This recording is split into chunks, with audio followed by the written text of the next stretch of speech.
Hello my rational economists, कैसे हैं आप सब। Welcome to the online learning platform easily. मैं हूं आपकी मेंटर मिस कोमल। तो चलिए अब चलते हैं अपनी इकोनॉमिक्स के सफ़र में। तो भाई चैप्टर 1 जो है नेशनल इनकम हमने कर लिया, उसके बाद इंडियन इकोनॉमिक डेवलपमेंट 1 का भी चैप्टर 1 कर लिया। यानी आपके स्कूल में जो यूनिट टेस्ट है या क्लास टेस्ट है उसकी तैयारी आपकी जम के हो गई है। तो अब हम चलते हैं अपने चैप्टर 2 की तरफ, यानी कि मनी एंड बैंकिंग। ठीक है, तो भाई हमने तो हाथ पकड़ के अपने पेरेंट्स के साथ बैंक वैंक की थोड़ी जो है चक्कर वक्कर काटे हैं, अंदर से बैंक देखा है, कहाँ कैशियर बैठता है, कहाँ कोई पासबुक अपडेट होती है, कहाँ रिलेशनशिप मैनेजर जो बैंक का मैनेजर है वो बैठता है। ये सारी चीज़ें हमने देखी है, यानी बैंक का टूर हमने तो लिया है। लेकिन आजकल के टाइम में कौन बैंक जा रहा है, क्योंकि ऑनलाइन अकाउंट खुल रहे हैं, ऑनलाइन ट्रांजैक्शंस हो रही है, ऑनलाइन सर्विसेज मिल रही हैं, तो हार्डली साल में एक बार या शायद नहीं भी जाना होता बैंक में। तो भाई इसीलिए इस कॉन्सेप्ट को आपको मेरे एक्सपीरियंस के साथ पढ़ना है। ठीक है, हो सकता है आप लोग जो क्लास 11-12 के बच्चे हैं अभी तक मे बी पॉसिबल बैंक नहीं गए हैं। तो भाई लास्ट जब कोविड टाइम्स के पहले जब नोटबंदी वगैरह हुई थी तब भी हम बैंक के चक्कर काटे थे। तो भाई अब सिचुएशन अलग है, सारी चीज़ें ऑनलाइन है, फ़ोन पे, गूगल पे, पेटीएम, ठीक है, एनईएफटी ट्रांजैक्शन, आईएमपीएस ट्रांजैक्शन, ये सब चीज़ें हैं, तो बैंक में जाने की ज़रूरत नहीं पड़ती। लेकिन फिर भी मैं अपने बचपन की याद आपके साथ शेयर कर लेती हूँ। तो भाई मैं पढ़ रही थी क्लास 9 में और मेरी मम्मी ने सोचा कि क्यों ना मैं अपना सेविंग अकाउंट कोमल के साथ जॉइंट अकाउंट में ट्रांसफ़र कर देती हूँ। बहुत अच्छी बात। फिर मम्मी ने एक दिन मुझे स्कूल से आई और कहा चलो आज बैंक जाना है। मैं भी एक्साइटेड कि भाई बैंक रोज़ स्कूल बस से मैं देखती हूँ कि हाँ भाई ये कनारा बैंक है, ये एचडीएफसी बैंक है, ये बैंक ऑफ बड़ौदा है, ये एसबीआई है, बट इनके अंदर क्या होता है ये नहीं पता। और ये भी पता था कि भाई बैंक तो 3:30-4 बजे बंद हो जाते हैं, सुबह 9:30-10 खुलते हैं और कस्टमर के लिए 4 बजे तक बंद हो जाते हैं। तो भाई स्कूल से आए, जल्दी जल्दी खाना पीना खाया और निकल गए। अब वहाँ बैंक जाकर मेरी मम्मी ने वहाँ पे किसी से कहा कि भाई मुझे अपने अकाउंट में मेरी बेटी को भी ऐड करना है। तो उन्होंने कहा कि एक एप्लीकेशन लिखिए और इसकी 1-2 फोटोग्राफ चाहिएगी, एक एप्लीकेशन में इसका सिग्नेचर होगा और वो एप्लीकेशन जाएंगी बैंक को कि भाई बैंक मैनेजर ये जो मेरा अकाउंट है इसमें मेरी बेटी को मेरे साथ जॉइंट होल्डर बना दीजिए। बहुत अच्छी बात। फिर एप्लीकेशन मुझसे लिखवाया गया, क्योंकि मेरी मम्मी ना उतना इंग्लिश में नहीं लिख सकती थी, लेकिन मैं क्लास 9 में तो एप्लीकेशन तो लिख सकते हैं बिल्कुल। मतलब क्लास 5-6 से हमें एप्लीकेशन वगैरह, leave application, letter to editor, ये सब तो सिखाया जाता है। तो मैंने हेल्प ली वहाँ के बैंक के कर्मचारियों से, उन्होंने मुझे एप्लीकेशन में क्या सब्जेक्ट डालना है, किसको लिखना है और अंदर बॉडी में क्या लिखना है, सब बताया। तो मैंने वो एप्लीकेशन दे दी। वहाँ पे एक फ़ोटोग्राफ थी, उन्होंने मुझे फ़ोटोग्राफ पे साइन करने बोला, एप्लीकेशन पे साइन करने बोला। फिर उन्होंने मुझे एक जॉइंट होल्डर होने का एक फॉर्म था उनके पास, वो फॉर्म दिया, वो फॉर्म मैंने भरा और वो फॉर्म उनको जमा दे दिया। फिर उन्होंने कहा कि 2-3 दिन में हमारा काम हो जाएगा। हम निश्चिंत से घर वापस आ गए। अब घर वापस आने के 2-3 महीने बाद, ठीक है, 2-3 दिन में जॉइंट होल्डर तो बन गए, लेकिन जब मैं दोबारा बैंक में पासबुक अपडेट कराई, नई पासबुक मिली, तो उसमें एज अ जॉइंट होल्डर मेरा नाम था, उनकी चेकबुक में एज अ जॉइंट होल्डर मेरा नाम था। तो भाई उस वक्त की जो फीलिंग थी ना, क्या बताएं कि भाई हमारा भी कोई अस्तित्व है। तो आज के टाइम पे ये एक्सपीरियंस शायद मुश्किल है, क्योंकि ऑनलाइन ही मिल जाएगा। तो वो बैंक में जाकर उन कैशियर्स को नोट गिनते देखना, उनको कुछ अपने रजिस्टर में मेंटेन करते देखना शायद अभी तक आपने ना देखा हो। तो ऐसी कई सारी चीज़ें हैं, शायद बैंक ड्राफ्ट बनवाना जो हम स्कूल की फ़ीस जमा करने के लिए बनवाते थे, बैंक ड्राफ्ट बनवाना, चेक डिपॉजिट करना, ये सारी चीज़ें शायद अभी तक आपने एक्सपीरियंस ना की हो। चलिए तो भाई ये जो मैंने आपसे बात शेयर करी वो एक कमर्शियल बैंक की बात थी, ठीक है। तो बैंक कई सारे होते हैं, लेकिन हमारे आसपास आपको प्राइवेट बैंक और पब्लिक बैंक जो मिल रहे हैं वो सारे कमर्शियल बैंक हैं, जहां हम जाके अपना बैंक अकाउंट खुलवाते हैं। पहली बार मैंने बैंक अकाउंट कब खुलवाया? पहली बार बैंक अकाउंट मैंने क्लास 11 में खुलवाया, ठीक है। मेरे स्कूल के ठीक पास में बैंक में पंजाब नेशनल बैंक था और वो स्टूडेंट अकाउंट खोल रहे थे। तो सबसे पहले bank account as a student account मैंने खोला। भाई उसकी सुविधा क्या थी कि मुझे एक डेबिट कार्ड मिलेगा, वो एक जीरो बैलेंस अकाउंट हो सकता है, तो हम बड़ा खुश हो गए। और उस वक्त क्योंकि हम माइनर थे, बिलो 18 थे, और बिलो 18 होने के बाद भी अपना एक इंडिविजुअल बैंक अकाउंट होल्ड करना बहुत प्राउड फीलिंग थी। तो चलिए आगे चलते हैं हम। तो ये चैप्टर है हमारा मनी एंड बैंकिंग के बारे में। तो भाई मनी, सबने वही बात मैं आज कहूंगी कि आजकल शायद बहुत ही कम ऐसे दिन होते हैं जहां मॉनिटरी ट्रांजैक्शंस हम करते हैं। किसी को 10 रुपए दे रहे हैं तो भी स्कैनर से और पेटीएम से और गूगल पे से जा रहा है, लेकिन भाई हमने 10 रुपए, 100 रुपए, 2000 ये सब खर्च किए हैं। तो इनके बारे में जानना कि ये कहाँ से छपकर आए, इनकी क्या वैल्यू है, करेंसी ही क्यों, पेपर करेंसी ही सर्कुलेट क्यों है, हमने किसी और चीज के बारे में ऐसा क्यों नहीं सोचा कि वो करेंसी बन सकती थी। तो ये सारे सवालों के जवाब इस वीडियो में छुपे हुए। तो ये वीडियो आपको लास्ट तक देखनी पड़ेगी, है ना जी। तो चलिए, तो मैक्रो इकोनॉमिक्स में आज हम चल रहे हैं अपने चैप्टर 2 मनी एंड बैंकिंग को लेके। तो भाई उसके पहले जरा सा हम ये बता दें कि हमारी और आपकी दोस्ती कहाँ होगी। वो होगी हमारे इजीली ऐप पर।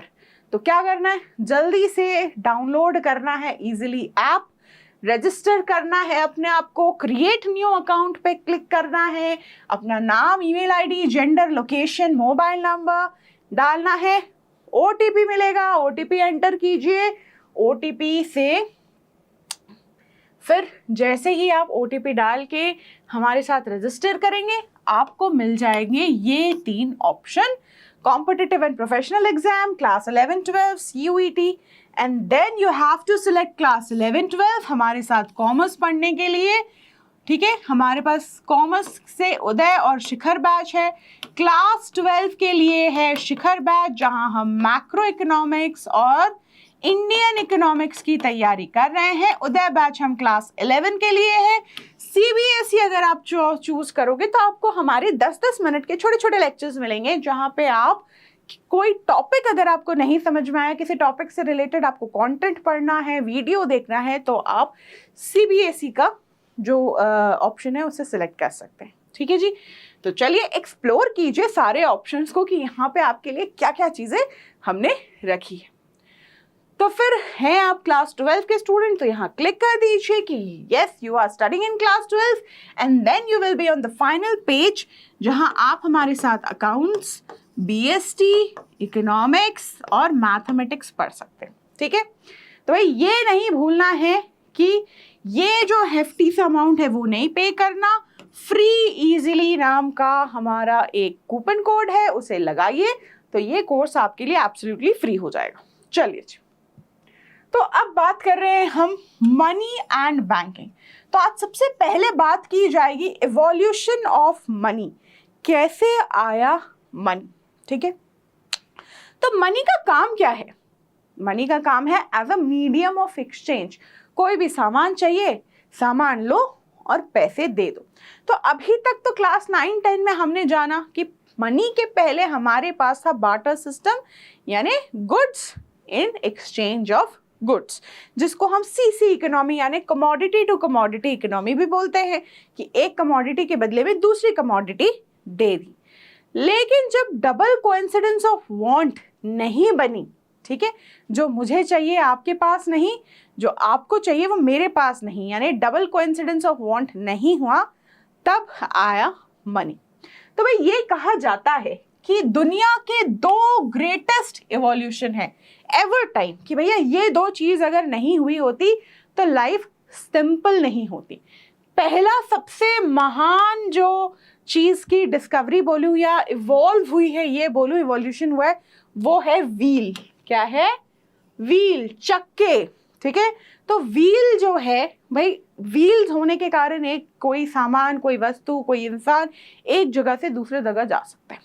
साइकिल में भी व्हील है, ऑटो रिक्शा में भी व्हील है, टैक्सी में भी है, आपकी पर्सनल गाड़ी में भी है, बस में भी है, कार में भी है। भाई आप बोलोगे प्लेन तो उड़ता है, लेकिन लैंड करने के लिए भी उसे व्हील की जरूरत है। यानी कोई भी चीज इधर से उधर अगर होनी है तो व्हील चाहिए। कई चीजें हमारे घर में होती है जिसपे नीचे स्टैंड लगा होता है, जिसके चक्के होते हैं भाई इधर से उधर। तो यानी और कई बार हम अपने आप को कहीं पैदल जाना तो हम कहते हैं भाई 11 नंबर की बस पकड़ लो या फिर पैदल ही निकल लो। तो ये भी एक मतलब व्हील की तरह ही काम करते हैं, है ना। तो भाई सबसे पहला जो ग्रेटेस्ट रिवॉल्यूशन हुआ वो व्हील, कि व्हील से चाहे लिविंग नॉन लिविंग कोई भी कहीं पे भी पहुंच सकता है। उसके बाद जो सेकेंड मोस्ट इंपॉर्टेंट एवोल्यूशन मानते हैं उसको मानते हैं मनी, कि भाई पैसे ने जिंदगी आसान करी है। तो ये दो ग्रेटेस्ट ऑल टाइम एवोल्यूशंस हैं, ठीक है। चलिए, तो सबसे पहले क्या आया, तो यहां देखिए ये गाय, या मैं इसको कैटल बोल दूं, गाय हो, बकरी हो, भैंस हो, ये है सॉल्ट और ये है सी शेल्स, ठीक है, ठीक है। तो ये चीजें, ये सारी क्या है, ये सारी कोई ना कोई वस्तु है, कमोडिटी है। क्या है? कमोडिटी है। तो जब double coincidence of want fail हो गया, क्या फेल हो गया? जब double coincidence of wants fail हो गया, तब हमने क्या बोला कि हम कमोडिटी को एज मनी यूज करेंगे। यानी हम गाय, भैंस, कैटल को, सॉल्ट को, क्योंकि सॉल्ट उस वक्त एक ऐसी चीज थी जो आसानी से नहीं मिल पाता था, तो सॉल्ट को जो देश, जो कंट्रीज, जो सिटीज पानी के आसपास, ठीक है, जो सी और ओशंस के आसपास बसे हुए थे, उनको सी शेल्स मिलते थे, वो इकट्ठा करते थे, उनको हम ट्रांजैक्शन करने के लिए as a medium of exchange, commodity money को as a medium of exchange हमने यूज किया। तो सबसे पहले क्या आया? Commodity money. सबसे पहले क्या आई? कमोडिटी। सबसे पहले बार्टर सिस्टम, जो आपको चाहिए, मेरा जो नहीं हुआ, तो भाई कमोडिटी की तरह इनको यूज कर लो। कुछ भी चाहिए आप सी शेल से खरीद सकते हो, कुछ भी चाहिए आप सॉल्ट से खरीद सकते हो। आज भी कई बार मैंने ये सुना है कि लोग साइकिल पे, ऑटो पे निकलते हैं कि बालों के बदले में जीरा ले लो, ठीक है, ऐसे बार्टर सिस्टम में, कि अभी भी जो कुछ औरतें होती है वो बहुत सारे बर्तन लेकर निकलती है और कहती है कपड़ों के बदले में बर्तन ले लीजिए। तो ये सारा होता है आपका कमोडिटी मनी। कमोडिटी मनी के बाद क्या आया भाई? कमोडिटी मनी के बाद आया मेटेलिक मनी। तो जब कमोडिटी लोगों ने देखी कि वो हम लंबे टाइम तक सेव नहीं कर सकते, ठीक है, जैसे सॉल्ट है या गाय, भैंस, कैटल है, वो कितना 10 साल जिएगी, उससे ज्यादा नहीं, या फिर उनको डिवाइड करने में भी बहुत ज्यादा प्रॉब्लम है। तो उसके बाद हम लेकर आए मेटेलिक मनी। मेटल खराब नहीं होगा, इसको स्टोर आसानी से कर सकते हैं, साइज में भी छोटा होगा, है ना। तो मेटेलिक मनी को हमने यूज किया, उसके कॉइन्स बनाए, उनके प्रीशियस स्टोन्स, ठीक है, हमने प्रीशियस स्टोन्स को, गोल्ड को, सिल्वर को और गोल्ड एंड सिल्वर के मिक्सचर यानी अलॉयज को, कॉपर को, ब्रोंज और भी कई सारे मेटल हमने एज मनी यूज किए। ऑलमोस्ट देश की कई सारी, मतलब वर्ल्ड की कई सारी इकोनॉमीज ने मेटेलिक मनी यूज किया, या ये कह दो कि सभी ने मेटेलिक मनी जो है वो यूज किया है। तो यहाँ जो आपको दिख रहे हैं बहुत पुराने टाइम्स के मेटेलिक मनी है, ठीक है। मेटेलिक मनी के बाद हम कहाँ पहुंचे? हम पहुंचे पेपर मनी में, जो आज धीरे धीरे कम हो रहा है, ठीक है। आज भी हम पेपर मनी और कॉइन्स यूज कर रहे हैं, लेकिन आज इस पेपर मनी की जो नीड है वो कम होती जा रही है ना। तो यहाँ पे देखिए, ये मोस्टली बहुत सारे देश के आपके करेंसीज दिख रही है। हर देश करेंसीज जो है अपनी छापता है, डॉलर्स हो, येन हो, पाउंड हो, रुपी हो, ठीक है, ऑस्ट्रेलियन डॉलर्स हो, भाट हो, जो भी आप बोल दें, टाका हो, जितने भी करेंसीज हैं, ये सारे नोट्स हैं, इन सबको हम पेपर नोट्स बोलते हैं। क्या फायदा है इनका? ये इजी टू सेव है, इजी टू सेव बोल सकते हैं आप इनको, ठीक है। इनकी शेल्फ लाइफ कभी खराब ही नहीं होंगे, ठीक है। Easy to save, easy to store, easy medium of exchange, और मनी से हम हर वो कुछ कर सकते हैं कि भाई कोई भी हमको अगर एक्सचेंज करना है, कोई भी चीज़ लीटर में है, मीटर में है, पाउंड्स में है, आप किसी को भी मॉनेटरी वैल्यू में मेजर कर सकते हैं। तो अगर जब हम फंक्शंस ऑफ मनी पढ़ेंगे वहाँ और ज़्यादा हमें क्लियर हो जाएगा कि मनी के 4 फंक्शंस होते हैं: medium of exchange, store value, unit of account और डेफर्ड पेमेंट। अगर किसी ने मुझे आज चाय पिला दी, ठीक है, मैंने आज, मेरे दोस्त ने मुझे चाय और समोसे खिला दिए, मैंने कहा मैं अब तुझे 4 दिन बाद इसके पैसे दे दूंगी, ठीक है, तो भाई 4 दिन बाद मैं उसे 20 रुपए दे सकती हूँ, तो वो क्या हो गया? वो हो गया डेफर्ड पेमेंट। मिल तो सर्विस आज गई, आज दोस्त ने चाय और समोसे खिला दिए, लेकिन मैं उसे 4 दिन बाद वो पैसे वापस दूंगी, तो क्या हुआ? Deferred payment. आज गर्मी थी बहुत ज़्यादा, तो मेरे घर में मैंने एसी लगा लिया, लेकिन मैंने एसी वाले को बोला कि भाई अब तेरे पैसे धीरे धीरे इंस्टॉलमेंट में मिलेंगे, ठीक है, एक साथ नहीं दे पाएंगे, तो वो क्या हो गया? डेफर्ड पेमेंट हो गया। तो हम मनी के टर्म्स में डेफर्ड पेमेंट कर सकते हैं। मनी के टर्म्स में हम हर यूनिट की चीज़ें, कोई चीज़ लीटर में है तो उसको मनी में ले लो, कोई केजी में है, कोई डजन में है, कोई ग्राम में है, ये सारी चीज़ें आप मॉनेटरी टर्म्स में बता सकते हैं कि कितने रुपए की है। तो मीडियम ऑफ एक्सचेंज अच्छा खासा ये पेपर मनी बन गया, ठीक है भाई। इसको बनाने में इसका कॉस्ट भी कम लगता है, कागज का है, प्रिंट हुआ और बन गई मनी, ठीक है। तो भाई कॉस्ट भी कम है, और क्योंकि हर देश का सेंट्रल बैंक या हर देश की जो सरकार है, गवर्नमेंट है, अपने मनी को सपोर्ट करती है, प्रिजर्व करती है, और अपने मनी पर विश्वास दिखाती है कि हाँ भाई हम इसे as a medium of transaction, as a legal tender use कर सकते हैं, राइट। तो फिर मनी जो है आजकल हम as a medium of exchange use करते हैं। मनी के बाद हमने क्या देखा है? Credit money. क्या देखा है? Credit money. जैसे कि ये एक एग्जाम्पल है बॉन्ड का, ये है एक चेक।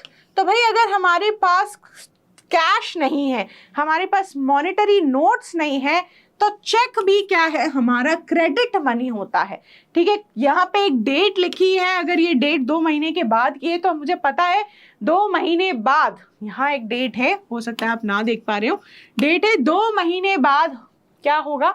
वो पैसे मिल जाएंगे, ठीक है।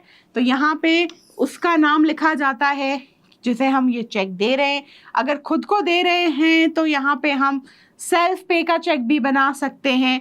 फिर यहाँ पे हम वो अमाउंट लिख देते हैं, यहाँ पर वो अमाउंट इन नंबर्स और वर्ड्स पे आ जाता है, सिग्नेचर कर देते हैं यहाँ पे, ताकि ये हमें चेक का अमाउंट जो है जिससे हम दे रहे हैं उसे मिल जाए।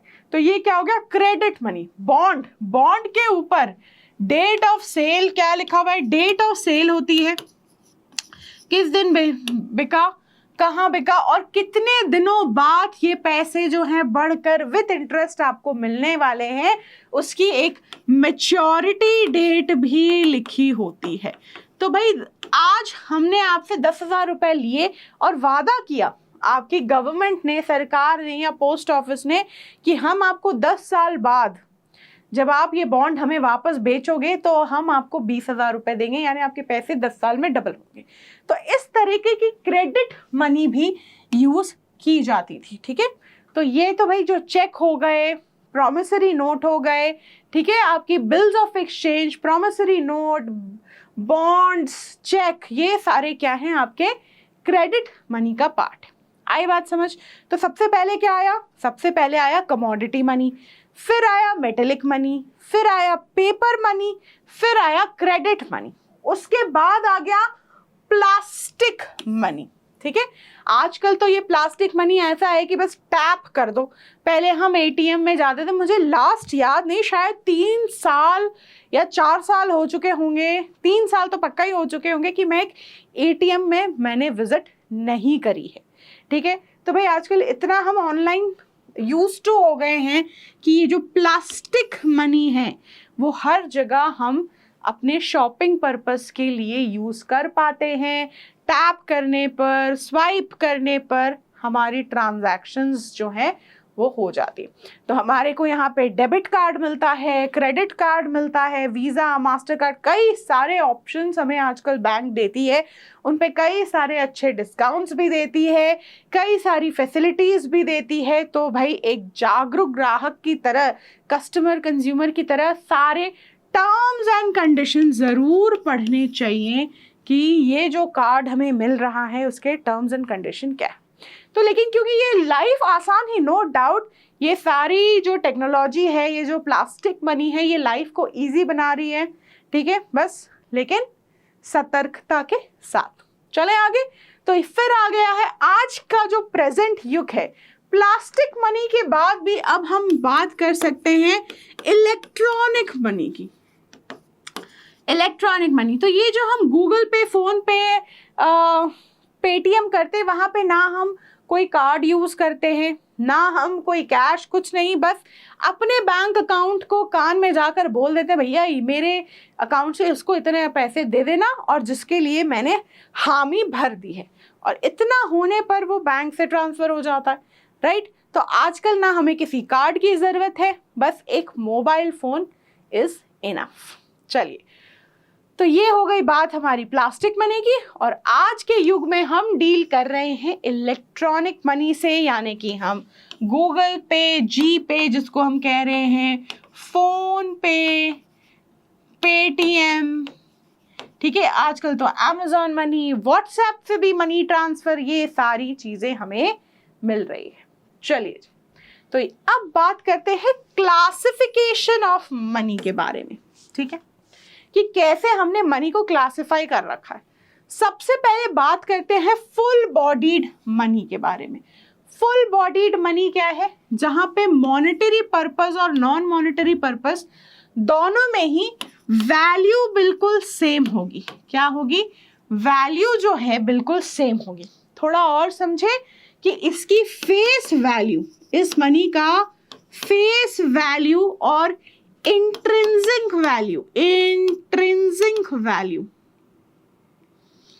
स्पेलिंग थोड़ी सही कर लो भाई, पहली बार लिख रहे हैं, गलत तो नहीं लिखेंगे। चलो जी,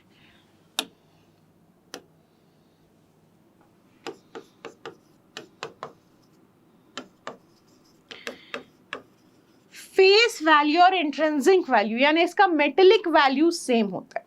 जैसे अगर हम बात करें एक रुपए के कॉइन की, 1 रुपए के किसकी? कॉइन की, तो 1 रुपए के कॉइन पे फेस पे क्या लिखा है? 1 लिखा है। क्या लिखा है? 1 लिखा है। और जिस भी अलॉय से, जिस मेटल से ये बना है, उसका वेट मान लीजिए कुछ 10 ग्राम्स है, और अगर हमने उसको पिघला कर मार्केट में बेचने गए तो 1 रुपए ही मिलेंगे। तो ये क्या हो गया? उसका फेस वैल्यू और इंट्रिंसिक वैल्यू सेम हो गया। अगर आपके पेरेंट्स ने प्रिजर्व करके रखे हैं बहुत पुराने कॉइन्स, तो भाई कई बार आपको ये दिखेगा कि चांदी के 1 रुपए के सिक्के पे भी 1 लिखा है, क्योंकि देश में पहले चांदी के सिक्के चलते थे और एक चांदी का 1 रुपया भी चलता था। तो वो 1 रुपया क्या आज की डेट में उस पे फेस पे तो 1 लिखा है, यानी जो प्रिंटेड है कॉइन के ऊपर जो प्रिंट है उस पे 1 लिखा है, लेकिन आज क्या उसकी 1 रुपए की वैल्यू है? नहीं। वो सिल्वर कॉइन, अगर सिल्वर कॉइन के ऊपर लिखा है 1, क्या लिखा है? सिल्वर कॉइन अगर 1 रुपये का है तो आज उसके वे, और अगर इसका जो वेट है वो है लेट्स से 50 ग्राम, ठीक है, एग्जाम्पल, तो 50 ग्राम सिल्वर तो बहुत ज़्यादा है आज के रेट में, जिसकी प्राइस कम से कम आपको शायद 200-250 रुपये का एक 50 ग्राम का कॉइन मिलेगा। तो ये क्या हो गया? उसकी इंट्रिंसिक वैल्यू बहुत ज़्यादा हो गई और फेस वैल्यू कम। फेस वैल्यू मतलब जो उसके ऊपर छपी हुई वैल्यू है, इंट्रिंसिक वैल्यू मतलब जो उसका बनाने का खर्चा है, जो उसमें चीज़ें हैं, सिल्वर है या गोल्ड है या मेटल है या पेपर है, जो भी उसके बनाने का खर्चा है उसे हम इंट्रिंसिक वैल्यू कहते हैं। ठीक है जी। तो ये हो गई फुल बॉडीड मनी का क्या मतलब है कि जो चेहरे पे दिख रहा है वही मन में है, यानी जो चेहरे पे लिखा है वही उसकी असल वैल्यू है, तो उसे हम कहते हैं फुल बॉडीड मनी। अब आ जाते हैं रिप्रेजेंटेटिव मनी। मनी नहीं, बस मनी को रिप्रेजेंट कर रहा है। मनी वैल्यू में जो है फेस पर कुछ और अंदर कुछ और, ठीक है। It represent total amount of money in circulation, ठीक है। तो यहाँ क्या होगा, यहाँ पे उसकी फेस वैल्यू ज्यादा होगी और इंट्रिंसिक वैल्यू कम होगी। और क्या होगी, इंट्रिंसिक वैल्यू जो है वो कम होगी। जैसे जितने भी हमारे करेंसी नोट्स हैं, हमारे करेंसी नोट्स, तो उस पे क्या है भाई, उस पे लिखा है कि ये 100 रुपए का है, लेकिन क्या उसको असल में उसकी वैल्यू 100 है? नहीं, उसके फेस पे लिखा है तो मान लेते हैं, उसके फेस पर लिखा है इसीलिए हम मान लेते हैं। तो उसका फेस पे लिखा है और गवर्नमेंट की एक बात भी वहां लिखी है, आरबीआई ने लिखा है, I promise to pay the bearer the sum of ₹100, है ना। और फिर आरबीआई का एक सिग्नेचर, यानी आरबीआई के गवर्नर का सिग्नेचर भी है, तो हम मान लेते हैं कि चलिए ये एक 100 रुपए का नोट है जिससे हम 100 रुपए का सामान खरीद सकते हैं। लेकिन अगर वो 100 रुपए का नोट को हम बेचें और कहें कि भाई इस पे कितने वैल्यू का पेपर लगा है, जो एक पतली सी चिप है, सिल्वर स्ट्रिप है, क्या वो सब मिला के 100 रुपए बनते हैं? नहीं। हो सकता है एक नोट को पूरा प्रिंट करने में सरकार के 5 या 6 रुपए खर्च होते हों, लेकिन उसको हम मानते क्या है, उसको हम 100 रुपया मान लेते हैं, ठीक है। तो फेस वैल्यू बढ़कर होगी उसके इंट्रिंसिक वैल्यू से। तीसरा आ गया हमारे पास credit money. Monetary purpose is greater than its non monetary purpose. तो भाई ट्रांजैक्शन के लिए हम उसको यूज कर रहे हैं, ट्रांजैक्शन के लिए नहीं करते। नॉन मॉनेटरी पर्पस से monetary purpose is greater then non monetary purpose. तो यहाँ पे क्या होगा, यहाँ पे उसकी फेस वैल्यू कम हो जाएगी और इंट्रिंसिक वैल्यू जो है वो बड़ी होगी। तो जितने भी पुराने कॉइन्स हैं, ठीक है, उनका मॉनेटरी पर्पस ज्यादा है लेकिन नॉन मॉनेटरी पर्पस कम है। तो हमारे पास जो पुराने कॉइन्स हैं आज वो बहुत ज्यादा महंगे हो गए क्योंकि उनकी इंट्रिंसिक वैल्यू उनकी फेस वैल्यू से बहुत ज्यादा है, ठीक है। तो ये बात हो गई हमारी यहाँ पे कि full bodied money, representative money और क्रेडिट मनी, ठीक है। तो आज हमने क्या क्या पढ़ लिया, हमने मनी का इवोल्यूशन पढ़ लिया कि कैसे मनी आई, कहाँ से कहाँ तक, मतलब मेटेलिक मनी से, कमोडिटी मनी से, प्लास्टिक मनी और आज की डेट में इलेक्ट्रॉनिक मनी तक पहुंचने का हमारा सफर क्या था, और मनी को हम कैसे क्लासिफाई करते हैं between face value, intrinsic value, यानी फुल बॉडीड मनी, या फिर मार्केट में यूज किया जाने वाला मनी, या फिर जो हमने अभी बात करी क्रेडिट मनी की। तो ये सारा हमने क्लासिफिकेशन भी पढ़ लिया। अब नेक्स्ट क्लास हम क्या पढ़ने वाले हैं, functions of money. Thank you so much, फिर मिलेंगे हम अपने नेक्स्ट लेक्चर में। जाते जाते ये बता जाते हैं कि हम आपके डाउट कहाँ सॉल्व करेंगे। आप हमारे से जुड़ सकते हैं हमारे YouTube चैनल और टेलीग्राम चैनल के साथ। भाई टेलीग्राम और YouTube का नाम तो बिल्कुल सेम ही है, क्या है, कॉमर्स इजीली। तो जो भी होना है इजीली होना है और स्माइल के साथ होना है। Thank you so much, till we meet in the next lecture.